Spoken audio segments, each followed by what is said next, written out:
Oh, go ahead, Kovi. Please do. No, I insist. No, I'm really insisting. No. Welcome everyone to another wonderful episode of Science Actually Presents the Nerd and the Scientist. This week, besides having the dulcet tones of Benjamin Salas, our co-host, and myself, we are joined by Ciaran O'Hare from the University of Sydney. Ciaran, welcome. Thank you very much. It's great to be here. Thanks for joining us. This is great. No worries. It's exceptionally great because we attempted to do an episode on the standard model of particle physics in a previous week, and we crushed it. I think we crushed it. I think with Kavi's professional experience and my having no scientific degrees of any kind whatsoever, I think we got it covered. Really. Yeah, it's an easy topic to cover. I mean, it's, yeah. We're just here to tell you that. And also, it's just, talk about TV or something, because we already covered it. It's called the standard model because it's simple and straightforward. So as Benjamin perceives it, and hopefully, a non-negligible fraction of our listeners/viewers see it, we did a decent job having a crack at explaining some of the fundamentals of, the model that we think best explains the way the universe works. But perhaps for some of our more highbrow and more educated audience, we thought that we would get Ciaran here because Ciaran is, at least from my perspective, an expert on this topic, far more so than I am. So, Ciaran, do you want to maybe introduce yourself, let the people know your background, how did you get here, and why you love this field of research so much? Oh, sure. Yes, well, I am a theoretical physicist of some variety. I work in an area which I would describe as astroparticle physics. So it's the merger of astrophysics and particle physics. It's sort of the field for people who have too much of an appetite for all the different things that go on in the universe, who try to study like literally everything at the same time. This is sort of what it sounds like. But no, my main motivating focus in my research is the nature of dark matter, which I think is one of the most important unsolved problems in physics. And dark matter is like literally at the interface of astrophysics and particle physics. It's a problem which arises when you try to merge those two fields. So you kind of have to know a bit about both of them if you want to have any chance of solving it. Not that I have solved it after a 10-year long career, but I'm definitely not the only person who that describes. So that's I think my main motivating thing. Some people might say dark matter is a very narrow field of research to study, but I think it's a very rich field of research to study. And it's also, I have a very clear question that I want to answer, which is, what is it? And that is basically what motivates all of my research. So that's essentially, why I'm in Australia right now is to try to work towards answering that question. Australia specific. Sorry, what? You said that's why you're in Australia, to find the answer? I mean... Well, yeah, not that there's much dark matter lurking around in Australia specifically, but there were jobs going which for people interested in working on dark matter. So that was the more mundane reason, perhaps, why Australia. Although there are dark matter experiments in Australia specifically, but there are also dark matter experiments in many countries as well. I mean, I thought Australia was cool, but that's where the dark matter is. Go get it. I feel like Benjamin was thinking, oh, okay, so it's like under the planet, like, on the. It's like when you lose something, you check under the cushion seats in your sofa. It's like that's where the dark matter is hiding. It's just like under the underside of the earth. Dark matter go. Yeah, that's what my friends would say to me to be really annoying. Like, oh, have you found it yet? Oh. Well, I've got a few places you can check. I mean, under my bed, and back of my couch. It's not. I mean, when we say we're trying to find dark matter, it's not like it's not like we've lost it. It's like we literally just can't see it, and we need to put on the right glasses to see it. Right. So that I guess kind of like brings me to my next question, which is like, we know we're seeing all of this indirect evidence in measurements that we do of distant galaxies and things like that.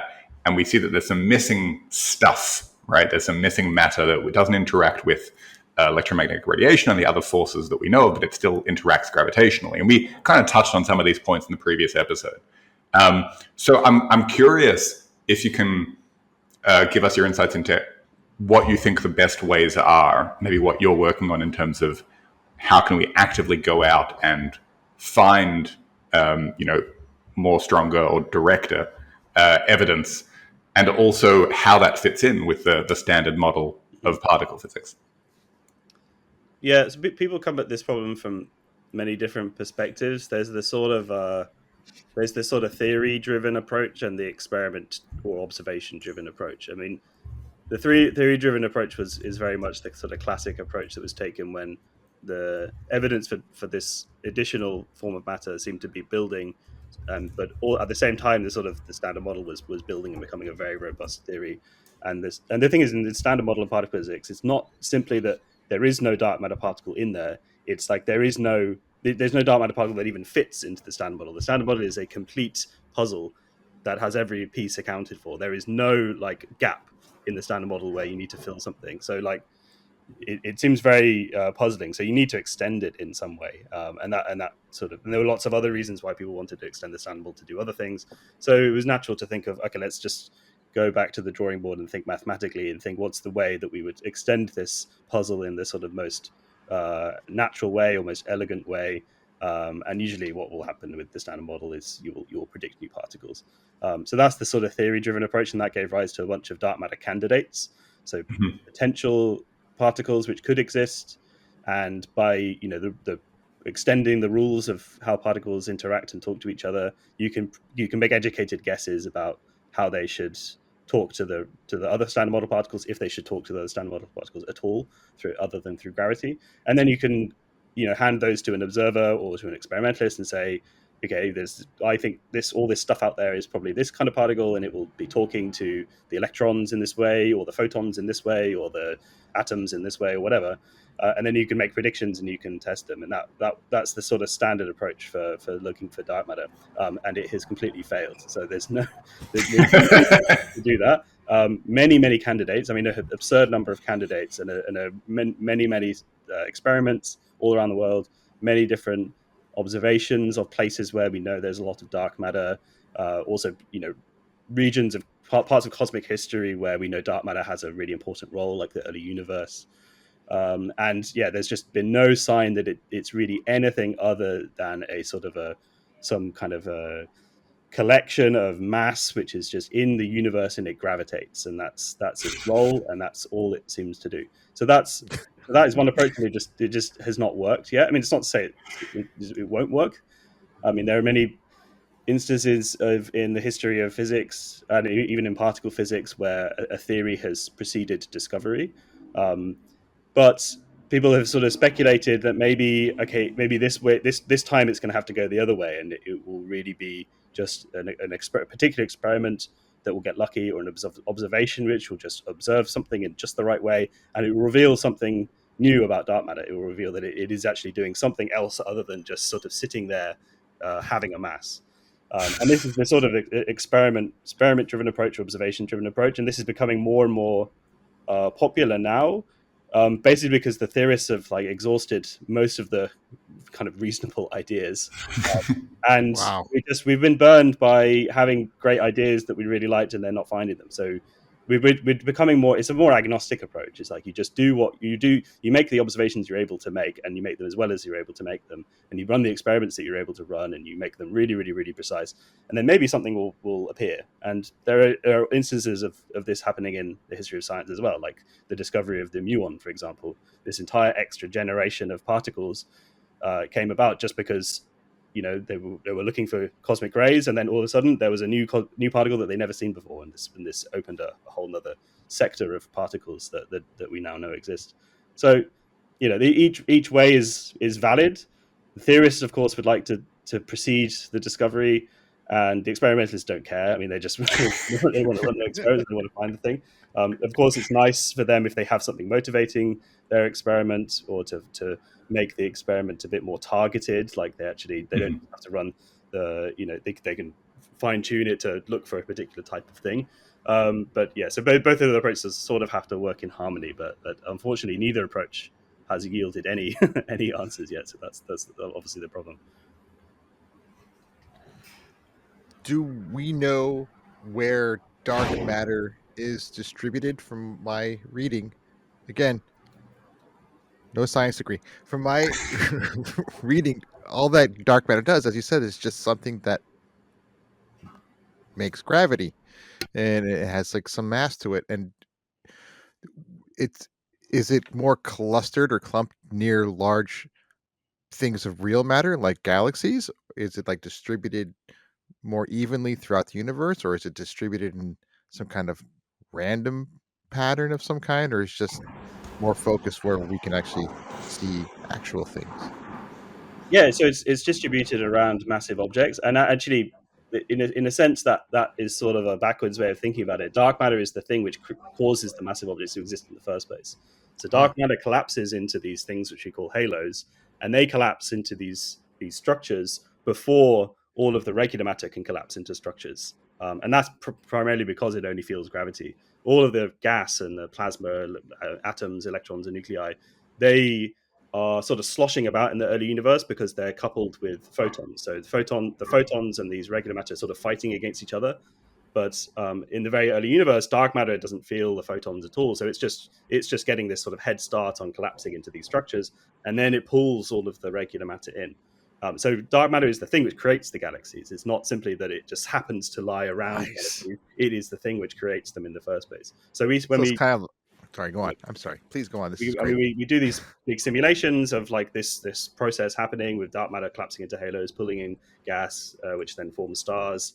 And it's a sort of random-ish distribution in the sense that there's dark matter halos just all across the universe, but it has very particular statistical properties driven by the primordial perturbations in the dark matter that existed from the beginning, and then also the effects of gravity, which will collapse things and create these sort of hierarchy of structure where you have many tiny little halos, but then lower numbers of very, very large halos, and then just a handful of like the most largest superclusters around the universe. So you have this.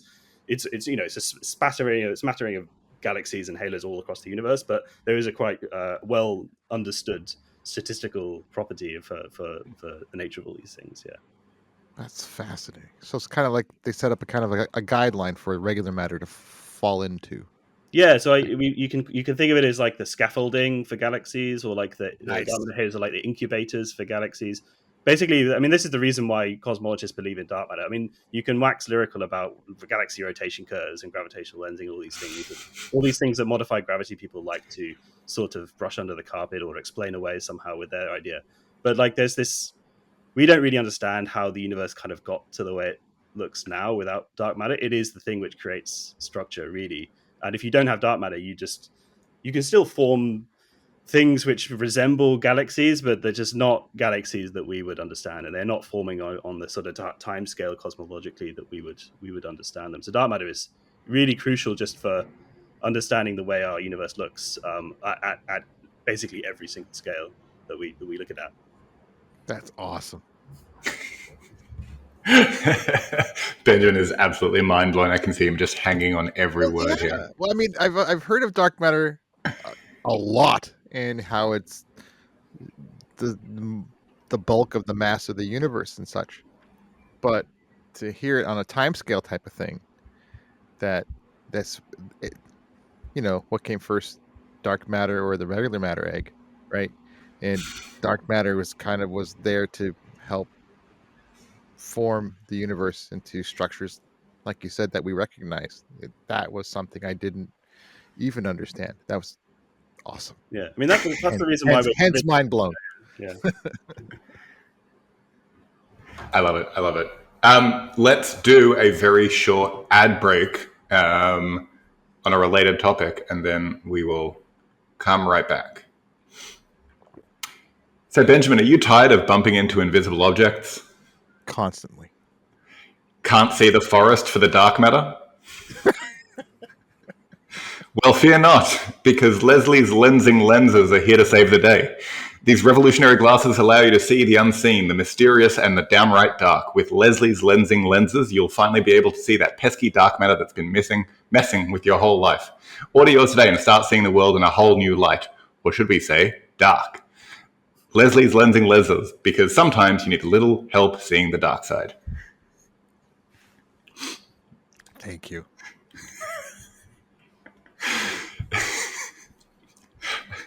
They're getting sillier. They are. They are. So right now, ChatGPT is very slowly and quietly building a profile about the kind of things you ask it. Lots Silly of radio scientific things, ads. I'm sure, and then just Leslie's lensing. Yeah, it's a mix between the silly radio ads and make my code better. Why is my code not working? I'm wondering, actually, on the topic of code and ChatGPT and these sorts of tools. I know that there's been work done recently by different research groups to kind of like plug in empirical data, kind of like the final results, the observations in different fields, and then see if a model can be created that explains the results. And that these models, the hope is, kind of return to us a foundational rule about physics, about the universe that we kind of already knew. But this machine is coming up with it. Is there any work like that, or that you know of, that's kind of trying to solve the dark matter problem in that way? Yeah, I've heard of people discussing these sorts of tools, but they're usually working on quite smaller scale problems than that. So sub problems within the larger problem, like trying to come up with trying to get a sort of like an AI model to generate a mathematical description of something, which is then it turns into a sort of a flexible model which could describe lots of data. So it's doing sort of some hard work for you in terms of actually getting AI to create a model of dark matter.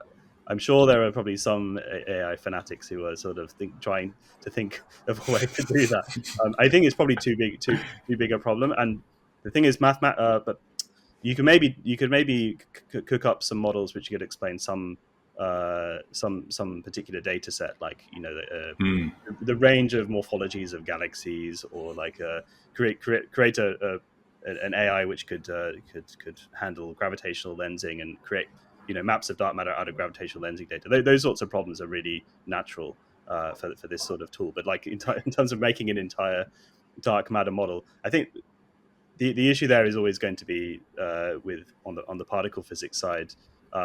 We're using AI a lot for data analysis, but like in terms of theory, the mathematical structure of the standard model is incredibly complex, and it's not even there are elements of it that we can't even necessarily describe yet, like to do with the strong force, for example. We don't even really know how to simulate it just using traditional techniques, let alone try to get an AI to sort of somehow stumble its way to an answer. So yeah, there's definitely, people talk about these sorts of tools more and more, and as as the generation go on, like it's typically the younger generations who are more excited about these things than the older generations. So I think it's it's a tool that exists now and it's not going away. So eventually somebody will come up with a clever way to get some insights out of it. As far as I know, I don't know if there's like some big result that AI people have really held up as like a triumph of their work. Most of the things which people are most excited about are like just day-to-day things, like making calculations faster, or like if you need to run like an entire suite of simulations of different hypothetical universes, AI can allow you to run fewer of those, because it can kind of interpolate between different examples, when standard interpolation between two very, very complex, like entirely different universes would be quite hard. So these sort of accelerations of problem solving is where it's seen the most success in terms of like creating. I would be very skeptical of an AI generated model of dark matter at the current time. Maybe that will change in the future. Yeah, that's fair. That's a lot of information to process. I guess another way of framing it, like you were saying before, Ciaran, that people who work on modified gravity theories, for context, these are alternative theories to the standard theories of gravity that can explain, as you said, Ciaran, certain results, right? So you can use a modified gravity theory to explain galaxy rotation curves or to explain a particular lensing effect, but to kind of get this whole complete picture, and also to get these kind of more fundamental things like the structure of dark matter throughout the universe, these alternative theories kind of seem to struggle a bit. Yeah. So there is one which is called the ether scalar tensor theory, which is able to explain the cosmological evidence for dark matter. So these are sort of the structure of the CMB, and then also the later structure of the sizes of galaxies across the universe, basically, which is the sort of the real major triumph of the dark matter paradigm is doing that. But that is itself an unbelievably complex theory that I would not even be able to attempt to explain. And it also introduces exotic substances into the universe, or exotic fields into the universe, which is, some people would argue, it sort of runs counter to what modified gravity, the spirit of modified gravity, which is to try and get away with introducing exotic things in the universe. But it's sort of, because of the way general relativity works, it's kind of unavoidable, really. If you're going to modified gravity, you do in some sense end up introducing new things into the universe. Right. Yeah. Just increasing the complexity of the theories to try to replace the existing ones. Fair. And Benjamin's face is saying, "But this is all complex. I don't get it." Yeah. Dark matter is an incredibly simple theory, really, because it only really has one number, which is the amount of it in the universe. Like dark matter is essentially a one parameter theory, and we know the value of that parameter extremely precisely thanks to cosmology, and everything else just follows from it, just sort of existing there as a sort of gravitating substance. So I would say dark matter is like the most elegant solution to this problem, even though some people find it a little sort of unsettling and think, oh, you just sort of missed something. But it really does explain a lot with a single number. You can see the cogs turning. Well, yeah. Well, my cogs turn slower than your cogs. How is this tying in, Benjamin, to our previous episode when we discussed the standard model? I feel like you had a lot of questions at the end of that. I did have a lot of questions, and I'm trying to put all those things that we talked about together with what we're talking about right now. But give me. I'm stumbling for words. Brain loading. Okay, so Ciaran, you were saying at the start of this conversation that the standard model is kind of a relatively complete picture as it is, and in order to account for dark matter, we would have to extend the standard model. So maybe just to help Benjamin and to help our listeners reframe what that complete picture looks like and what that extension would be. How would you kind of surface level give that explanation? Yeah, so I think a way to think about it is that the standard model of particle physics is it's a sort of a mathematical contraption. It's like a puzzle box. It's something which has it's like a puzzle, but it's a multi-dimensional puzzle. It has all these pieces, has all these complicated little jigsaw edges which fit together in a particular way, and the standard model fits together into this sort of beautiful little cube. So in the sense that the standard model is complete, we know the standard model doesn't describe everything, but nor does it attempt to describe everything. It describes most of the things which are relevant for particle physics. Almost everything relevant for particle physics. But the sense in which I mean it's complete is that there's no gaps in it. There's no room for adding more stuff. It's this sort of kind of self-consistent thing which is enormously mathematically complex. And it's very hard to break apart, and also it's very fine-tuned. I mean, there's very few ways of fiddling around with the way these pieces sort of fit together and actually end up with a sort of a puzzle box that actually exists as a sort of a complete thing. In the sense there's very few alternatives that you could think of to the standard model. It had to be that way to be a mathematically complete theory. So this leads to this is the reason why it's sort of a hard area to study, is because the standard model explains so beautifully all of the experiments that we do in particle physics, pretty much, apart from like one or two minor details, which are sort of even then a little bit debatable. So, and it can do things like predicting the tools you use with, and in conjunction with the standard model, can do things like predicting fundamental quantities to like 12 decimal places. I mean, it's just this level of precision which is just completely unheard of in any other area of science. So it's really like one of the best theories or like theoretical frameworks that exist anywhere in science. So that then leads to all sorts of problems when you think that, okay, it's this fundamental theory. It's trying to describe things at the most fundamental level, but it doesn't describe everything at the fundamental level. There are some things which it does miss. The sort of famous one is gravity.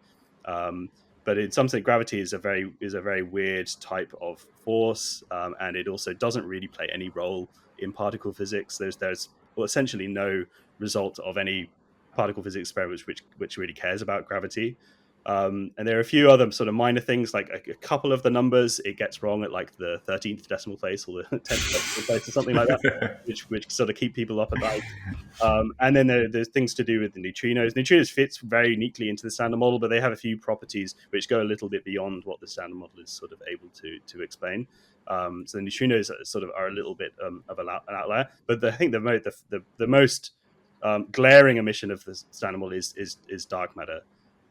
Because it does appear to have all the properties of matter, so it should have it should share in some way the properties of the matter that we know already exists, and yet it just doesn't fit in there at all. So you don't. It's not simply like you just have to make a little gap and slot the dark matter piece in there. You have to really extend the whole mathematical structure into a much wider thing to get a dark matter. To get an extendable which also includes dark matter. But I think probably most crucially, this question will be answered experimentally. We could come up with many ideas for how to do that, and indeed there are a huge number of ideas how to do that. It's not we have no shortage of ideas. We have shortage of experimental results that enable us to test any of these ideas. That's really the issue, and I think that the reason the field is a bit murky and it's sort of. I wouldn't say it's stagnated, but there has not been this sort of radical progress in a very long time on the front of dark matter, and that's just coming from the fact that dark matter just doesn't seem to want to give any clues at all as to its sort of fundamental nature. Dark and mysterious, yeah. Intentionally so. Well, I guess, and just as context, one of the things that you said that is taken for granted maybe in particle physics is the reason why gravity doesn't play a role in these calculations is that when you get to such small distances between particles, correct me if I'm wrong, these fundamental particle forces that we don't necessarily have a strong intuitive feeling for because they work on small scales, when you get to those small scales, they are much stronger than gravity would be at those scales. And so that's why gravity doesn't play a role, right? Yeah, so gravity is just an incredibly weak force, to use the terminology. It's the funny thing about gravity is that unlike the other forces, there are only what we say like positive or gravitational charges, and there are only attractive gravitational forces, which is a little bit unusual. So you don't form these sort of neutral particles like atoms. Out of gravity. So when you go to the sort of macroscopic scale, all of the other fundamental forces have sort of gotten bound up into these particles like atoms. So you no longer see them really at the sort of large scales. But gravity is left behind, even though it's a very weak force. It's left behind as the kind of only residual force which exists on the large scales. But because it's so weak, it plays an enormous role on large scales where it's the only force in the game. But on very small scales, it's completely irrelevant compared to the other fundamental forces which govern the way particles kind of talk to each other. Right. Yeah. Benjamin's making a face for people who are just listening. Yeah.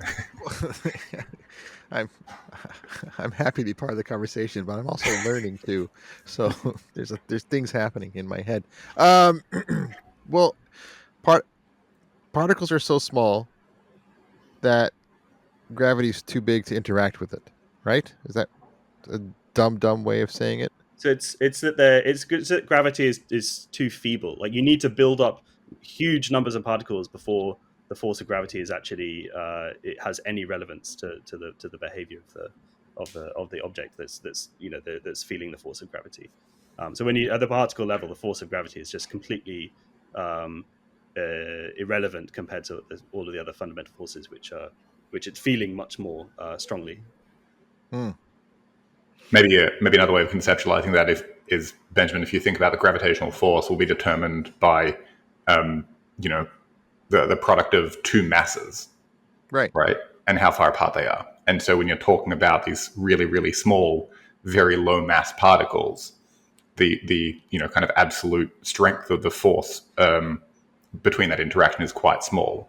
Whereas if you take those same two particles and you look at the interaction because of other forces that are determined not by their very, very small masses, but by their, let's say, charge, their electric charge, other properties. That would be, exactly. That would be a much larger force overall. Yeah. Yeah, okay. Science be like that. Science be like that. Okay. You're kind of cool. So no. It's all super interesting. I'm just trying to see where some of my notes apply to this things that I didn't expect we'd be talking about. What was like the number one question that you had coming into this conversation? Why are neutrinos called flavors? That's a good question. I don't know who came up with that. Is it just some kind of? I mean, somebody naming something one day had a fun idea. Yeah, the thing it's funny actually because like in particle physics, when you start to do the sort of zoology of particle physics, and this is the part where things get confusing when you start to try to categorize all the different types of particles and all of the different properties they can have. So every particle is like it's a thing which exists. There are particles of a certain type, but they all have a bunch of properties which are sort of bespoke to them. Like they have a mass, they have this thing called a spin, which you can think of as just like a little arrow that they carry around. They have charges, which is like how strongly they interact with the different forces. And you start to build up all of these different names for things, and you start to just kind of run out of words to describe them. So, like for example, we have electric charges, which are quite easy. You can either have a positive charge or a negative charge. But then when you go to the strong force, there are like three types of charges. So we use red, blue, and green to describe them. And then we also have this thing where we have all the fundamental particles have like multiple copies of them. So like the up and the down quark come in kind of like a pair, but then there's this extra generation, the charm and the strange, and then another generation on top of that, like the top and the bottom. And it's just sort of the numbers of things which you're having to list starts to get a little bit unwieldy. So like, we end up using these sort of funny words to sort of try to make sense of all of this. And flavor is the one which is associated with that sort of those multiple generations. Because the thing is that you have the up quark, the down quark, the electron, and one neutrino. That set of four particles exists as a set, and it has to be that exact set for the standard model to make mathematical sense. The fact that there are three of those sets copied, we have no idea why, and this is like one of the major unsolved problems of particle physics, because the nature would be we would be perfectly content to live our lives with just the set of those four particles. Everything would work the same. Those other generations, they don't really play any role in our everyday lives, and yet nature created them for some reason. We don't know. It's almost like Dr. Seuss started naming a few of these things. Because it makes sense. Yeah, some are up and some are down, some are red, some are blue. A lot of it is a symptom of many of these developments were so like the latter part of the 20th century, or the sort of mid 20th century to the late 20th century is when the US really took hold of the field, and many of the advancements came from the US, and like Americans just have a slightly different style for naming things than the sort of classically educated men of the past who may have used sort of hoity-toity Latin or Greek and stuff like that. So things like quarks and and flavors and red, green, and blue, and up, down, charm, strange, top, bottom. I think, I wouldn't hold Americans responsible entirely for these, but that it was just sort of a change in style of how things were named after a while. Sorry. So the next generation of particle physicists who are raised on Pokemon might be coming up with particles you have water type. It's way worse now. I mean, I'm sure you. I mean, astronomy is also pretty bad for this as well, for coming up with names for things. Yeah, that's true. There's just too many things to name, and it's more fun to give them fun names than just name them like 1, 2, 3 or alpha, beta, gamma, and so on, right? That's true. And I guess it makes things a little bit more welcoming and more inclusive when like you're coming from the outside and you see these fun naming conventions. You're like, oh, okay, this is relatable. It's not all like, boring people in trench coats, lab coats, I should say. Yeah. Okay, cool. If we extend the standard model and we have a new category of thing, we start calling them like smells or something like that, then I think maybe we need to rethink exactly what we're doing. Yeah. You don't want to stretch analogies for smells. Yeah. I'd like to have salty particles, sweet particles, umami particles. Oh, I was going to say umami. Damn it. Yeah. This is good. Yeah, but up red spin particle. Good Lord. I love it.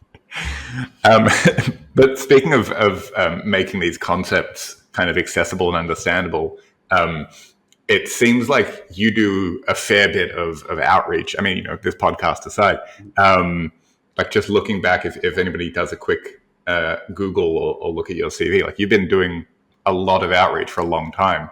Mm-hmm. Why is that? Why do you find it so important to do outreach?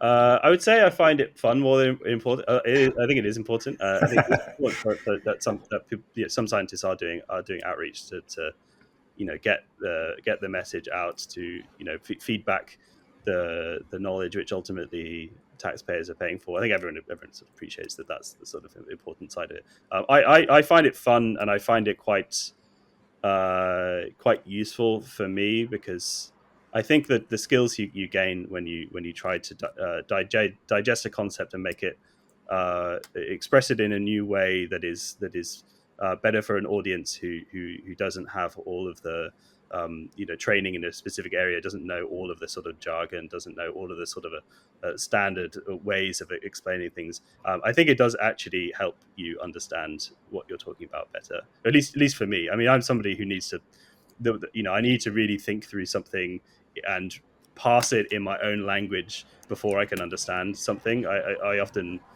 struggle to, even my own colleagues, I sometimes struggle to understand what they're saying. So I will have to sort of think what they say, repackage it in my own language, and then I can sort of understand it. So that sort of just exercise of just constantly repackaging things in new language to try and express them to different people with different levels of knowledge of the subject, I just find to be extremely useful for me, and also quite fun. And then it just has the added benefit of being a kind of a generally good thing to do anyway, because the public should know about the science that they're paying for, and also they want to. I mean, most of the time, I've been fortunate enough to go to do outreach in venues where people actually want to hear what I have to say. Whereas, so I find it useful, but it's also, of course, important, as you know. You mentioned earlier, people ask you, like, have you found it yet? What other types of, what's like one of the more common questions you get from people and associate with when they talk about work? Like, what's one of those, when they try to understand what you do, what's the most common question that you get asked? What's the most common? What would I say? I mean, people. I think that it's more common than you would expect to get people who are very skeptical of the whole idea, which is good. I mean, it's good to be skeptical. I think some people, when they talk about particularly the area of dark matter, don't do a good enough job of expressing why we're so convinced of it. So I think there are definitely a lot of people out there, and maybe even an increasing number of people out there, who are just sort of skeptical of the whole idea and think it's this sort of cult which we've built up just to try and sort of sustain our own jobs.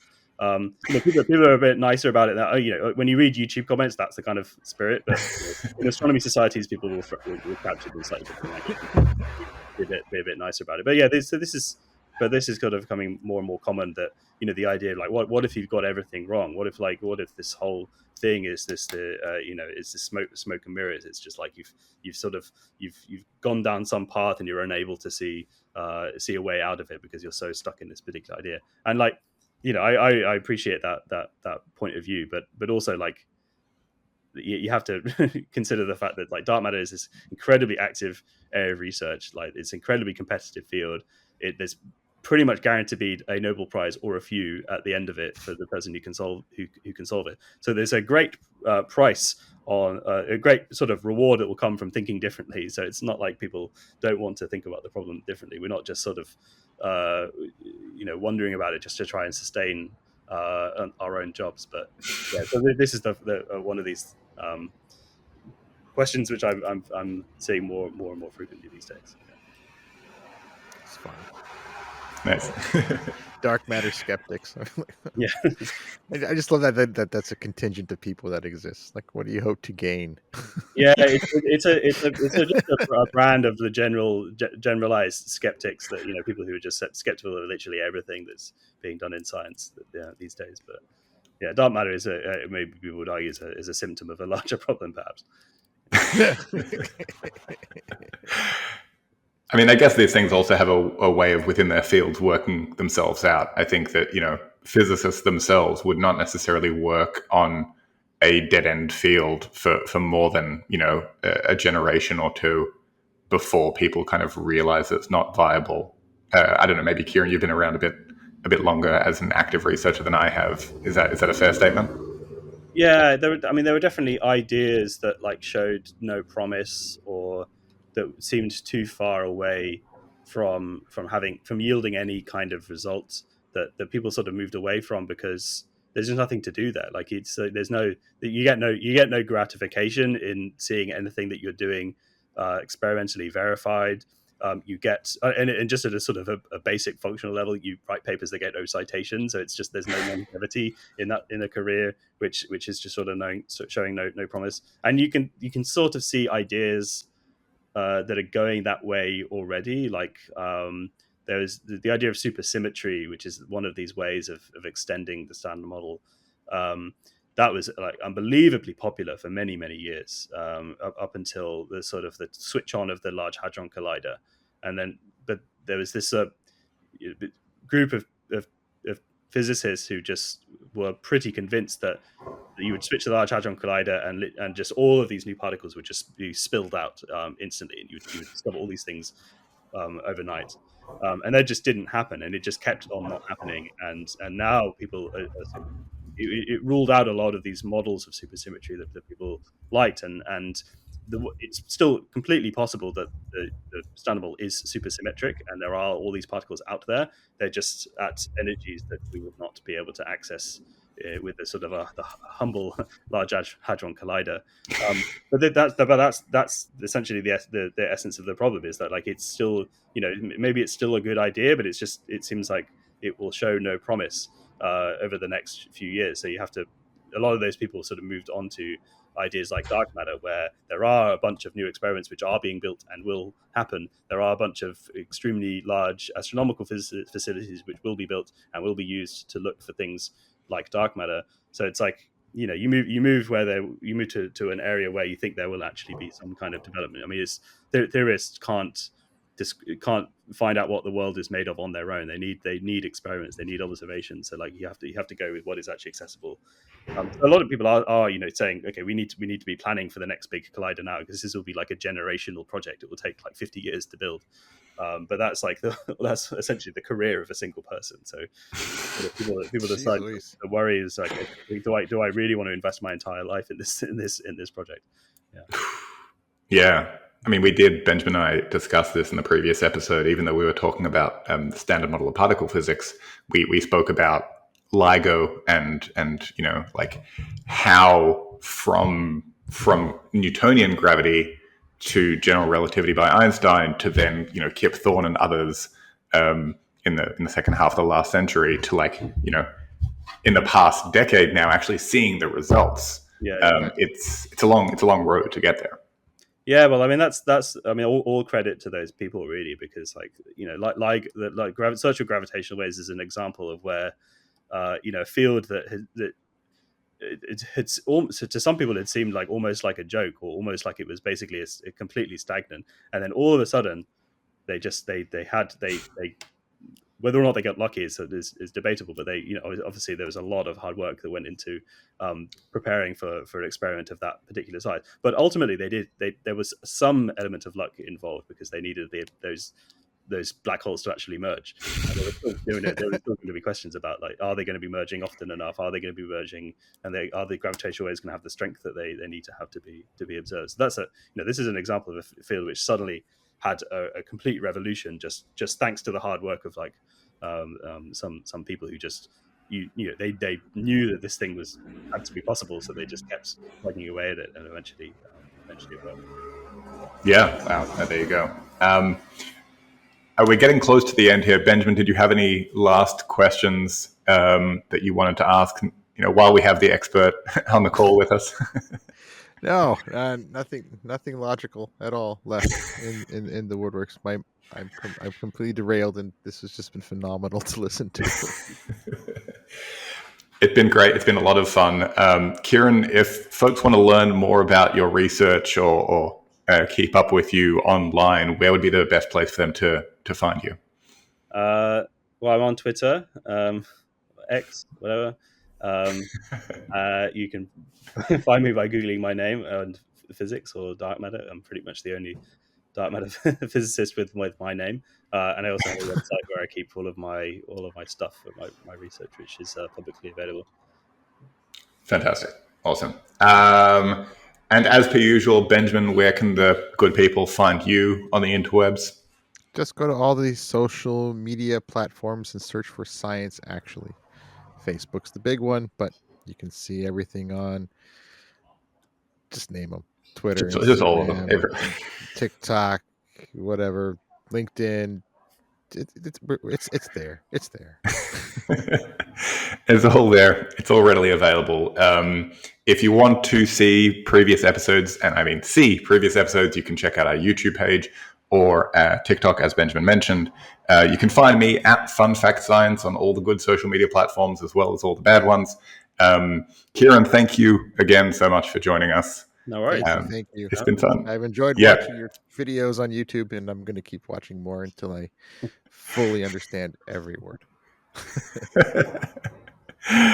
All right, folks, and we will see you all next time on Science Actually Presents The Nerd and the Scientist.